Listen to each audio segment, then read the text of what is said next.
connect some binding. Now I've made this scrappy binding with vertical seams. So I want to continue that when I connect my binding. Typically when I connect my binding, I use a 45-degree seam, but let's do a vertical. It's a little bit easier actually. So previously, if you've seen the video on how to sew a diagonal seam when connecting your binding ends, you leave a 1/4 inch space. Here, I am going to have these two ends butt up right next to each other. And I'm just finger pressing. I'm making a crease. You can use your fingers if you have some fun tools like this roller. You could just give it a roll, not necessary. You could use this Hera marker also, get a really good crease.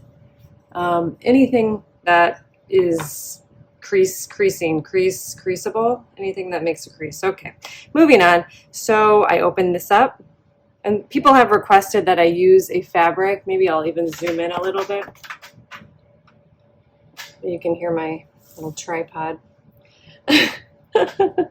I'm always so happy that people can't see me recording these videos because it's just duct tape and glue. I mean, it doesn't even make sense. Okay, I'm going to open this up and you can see the wrong side of the fabric and the right side of the fabric, okay? So I'm going to stick a pin. I'm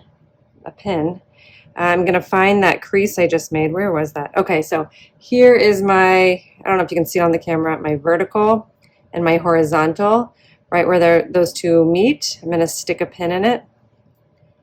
Boop. And this one, okay, so we're always going to sew right sides together. So here, I'm going to find that crease. You can probably see that better. I'm going to stick a pin in it there. And I'm keeping it right sides together. And I am not doing any kind of twisting. I'm just keeping these together. And I have to kind of scrunch up. Oh dear. Everything just kind of went wonky, didn't it? Scrunch up my quilt a little bit. And I'm going to just keep right sides together. I'm going to keep these edges flush. And I'm going to pin these two together. And I'm going to sew a vertical seam. This might be easier if you are finding that 45-degree angle and, you know, getting that fabric in the right placement, if you were sewing wrong sides together or whatever. Okay, so here I'm going to go to my sewing machine. I'm going to sew a vertical seam, just like that.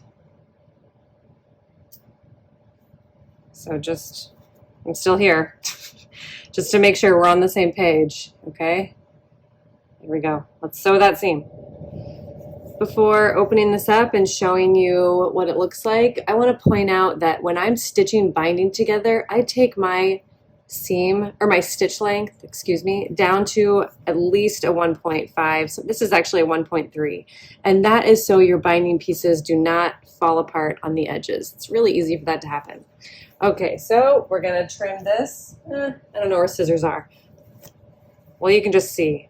Let's pretend with our imaginations that that's trimmed and it just snaps down perfectly. So then I'll put some pins in it and I'll continue sewing it down with my walking foot.